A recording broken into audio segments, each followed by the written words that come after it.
the science of stupid. Warning. You are about to witness acts performed without the benefit of scientific know-how. Laugh, but never imitate. These are misguided explorers lost in a world without science, with only blind bravery to guide them. We'll see the science that could have saved them, while we marvel at the principles of flight and the miracle of traction as the scientifically impaired rub up against friction and pump up the pressure, proving that only the universe and human stupidity are truly infinite. And that without science, there's no limit to what can go horribly wrong. Break out the first aid kit. It's the science of stupid. On this show, we'll see the after effects of Hooke's Law and how you can increase your brain power. But first, this.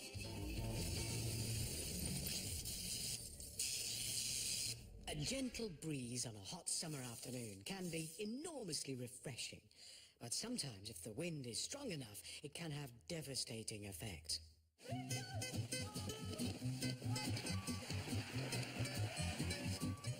Language. And it's not just cars. Maybe he's into fly fishing. Unfortunately, wind can occur when you least expect it. Yeah, clover. That's the most dangerous thing I've ever seen. Really? I would say this is. We are in a tornado. I can't hear you. You're in a what? What are you doing there? The fastest wind speed ever measured inside a tornado was just over 300 miles an hour. So it's quite evident how potent Mother Nature can be. Despite these warnings, people have still decided to harness that energy and use the wind for recreational purposes, such as kite flying. So if you don't want your kids to fly, you'd better listen to the science. Wind is caused by the uneven heating of the Earth's surface by the sun. As the heated air rises and cold air rushes in to replace it, wind is created. And it's this movement that you can use to fly a kite. When flying, dig your feet into the ground and lean back. The smaller the angle between the flyer and the ground, the less likely you are to be pulled over in a strong wind. Done correctly, you'll be a master of the sky.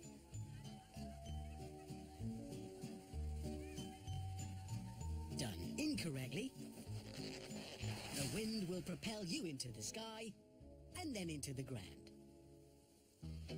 He looks like a big, strong lad, and he's trying to lean back. No, he isn't. He stopped. Kite flying is so deadly, it's been banned in Pakistan. She's not in Pakistan, but probably should be banned from kite flying. Yeah, watch this. I need to get your voice up. Have a little faith in your friends. Don't you know? Oh, then again. Okay, so what went wrong? He starts well, leaning back. But when that wind becomes too strong, he should run with the kite while still leaning back, not lean forward. At least he left an impression.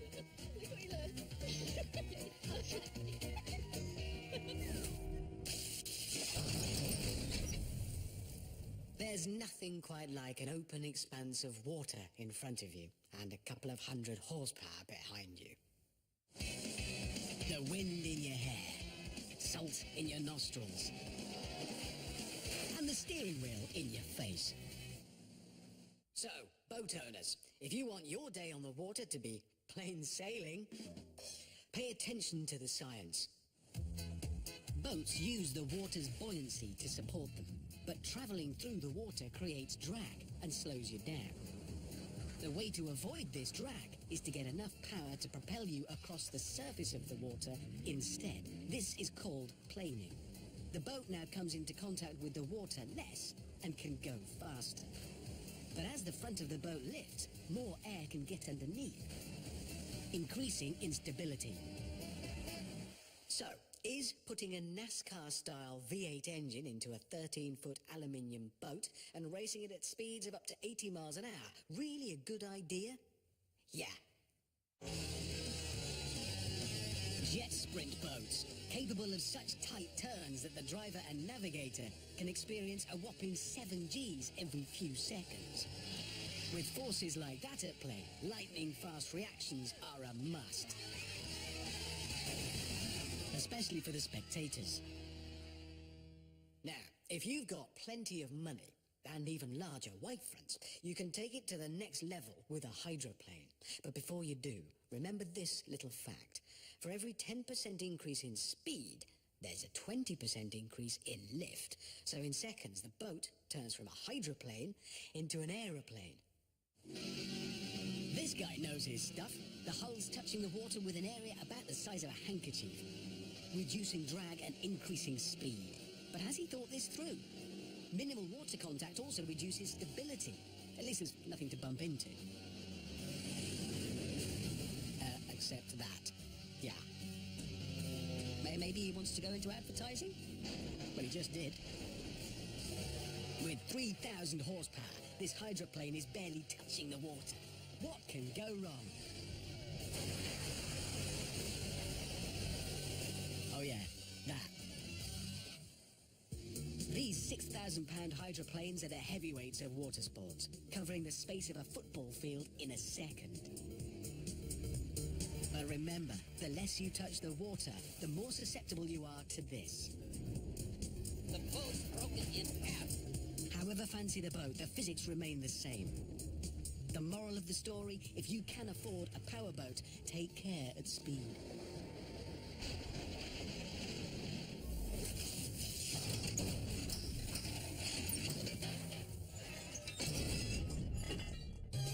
Okay, ladies and gentlemen, it's competition time. What scientific principle is this brave young physicist about to experience?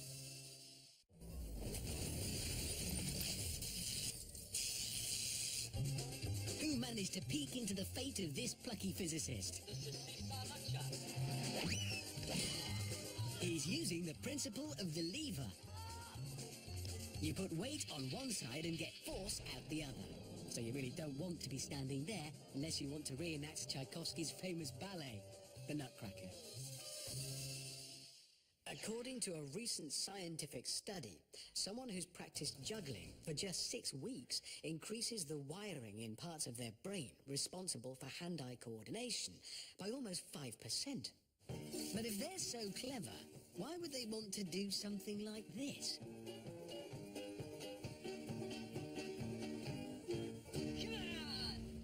But to be honest, extreme juggling acts like that are best left to highly trained professionals. Because when amateurs try to imitate the experts, things have a tendency to go wrong. And keep going wrong.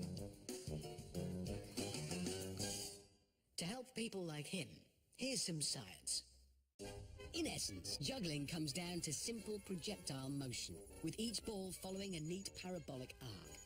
Move your hands in a rough figure-of-8 motion. Your right hand moves clockwise and your left hand moves counterclockwise with alternating tosses. The balls in the air are being pulled back down by gravity. If you double the height you throw them, they'll be falling 40% faster by the time you catch them. Newton's second law means the faster an object falls, the more impact force it generates when it lands. Once you've mastered your figure-of-8s, there's no limit to what you can juggle with. Though I'd strongly advise against trying this. Yeah. Oh yeah! Wonder what happened to his other fingers. It's also worth noting that any change in direction in your toss, even if it's just 1 or 2 degrees, can cause deviations of nearly a foot. And you should bear this in mind, especially when you're playing with fire. Come on, have you forgotten already? Throwing the clubs higher means they'll be travelling faster when they fall. Now his head hurts. In 1955, the Western world got its first glimpse of what would become bungee jumping when a National Geographic expedition to Vanuatu happened upon a group of local daredevils leaping from a wooden tower with a length of vine attached to their ankles. Since then, bungee jumping has become a worldwide phenomenon.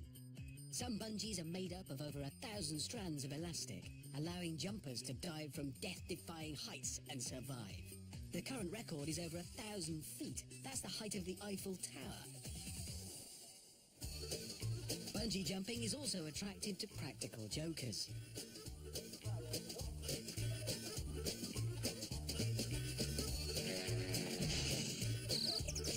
Stop messing around and pay attention to the signs.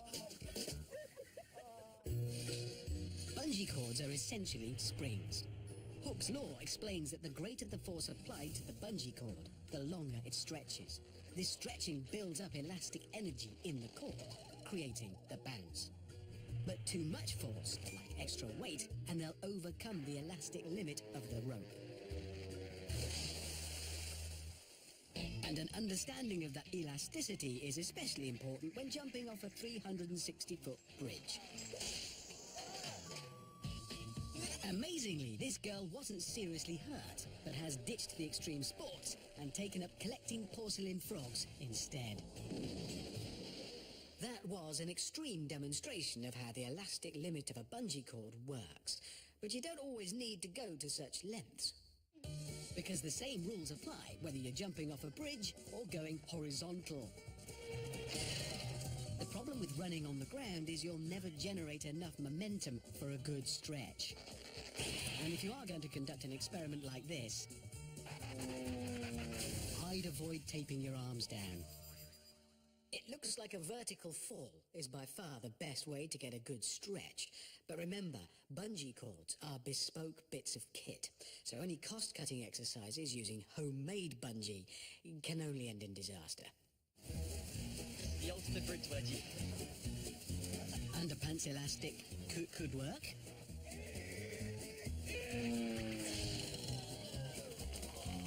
But only if you'd used it in the rope, not the harness. I wouldn't want to do his laundry. Think about, how's he going to get down? I'll see.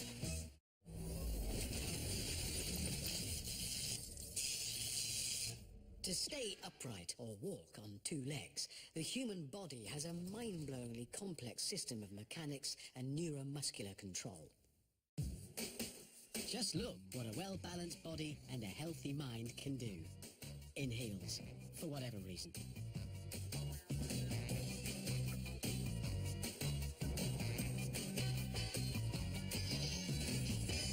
Well done. In fact, the human body is an inherently unstable system.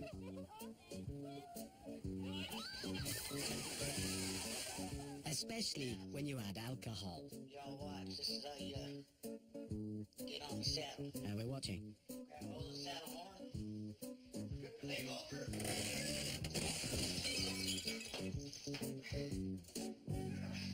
Not content with over 2 million years of human evolution, some have decided to use their hands instead of feet for support.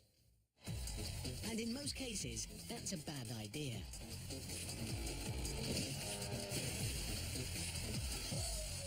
Hands are clearly not meant for walking, but if you do plan to turn the world on its head, pay attention to some science. A perfect handstand needs to adhere to 2 simple rules.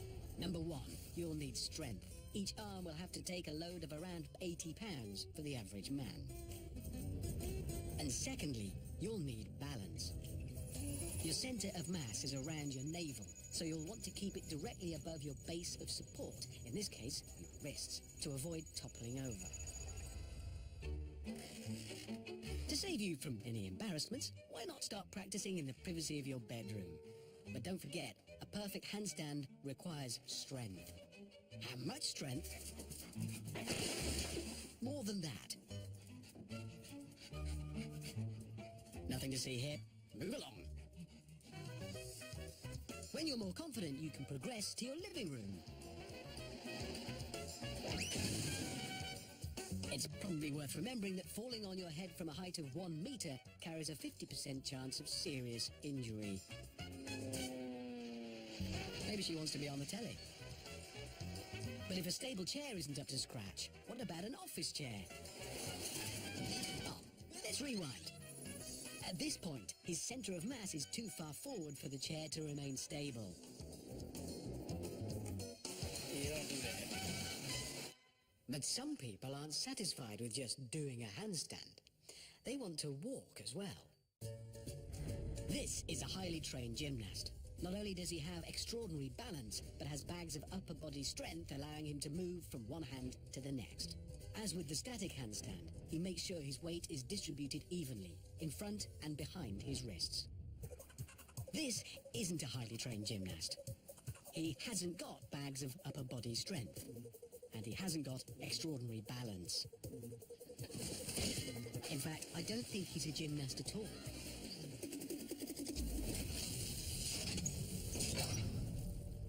In 1771, a French bloke called Nicolas Joseph Cugnot is said to have invented and built the world's first automobile, which he then drove into a wall. So I suppose he also invented the car crash. And despite leaps and bounds in road safety technology, we're still crashing today, especially when the temperature drops below zero. When roads are icy, the best advice I can give is don't drive. Why? Because when driving on ice, you're at least 10 times more likely to be injured. See? And it's not just cars you need to worry about. So if you want to avoid being another accident statistic this winter, pay attention to some science accompanied by some happy music.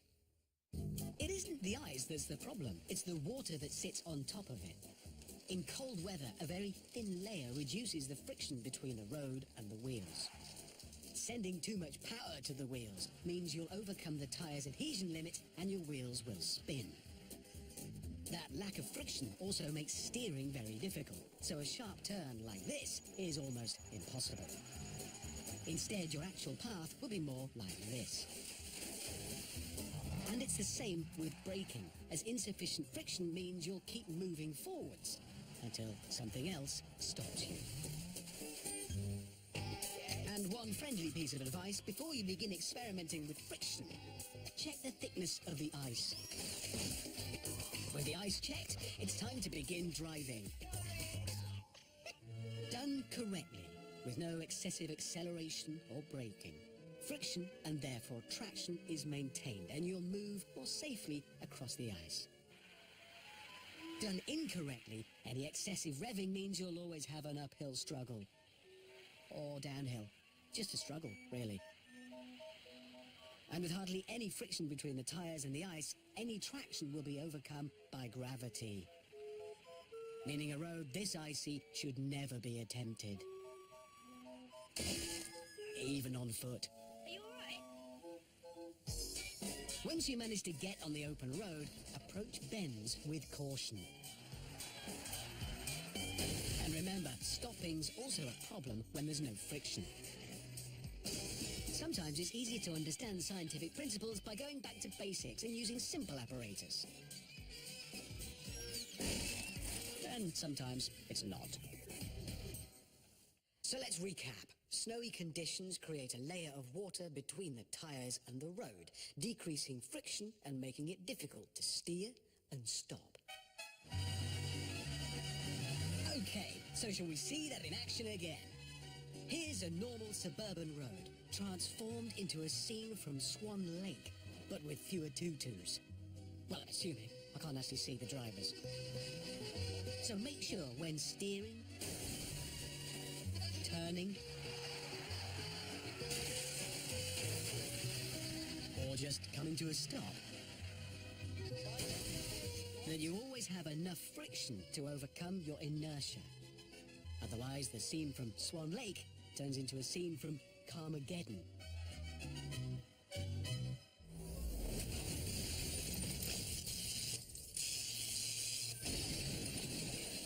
So that's enough pratfalls into the world of pain. Please don't try any of this at home. But if you do, it's worth having the local hospital on speed dial.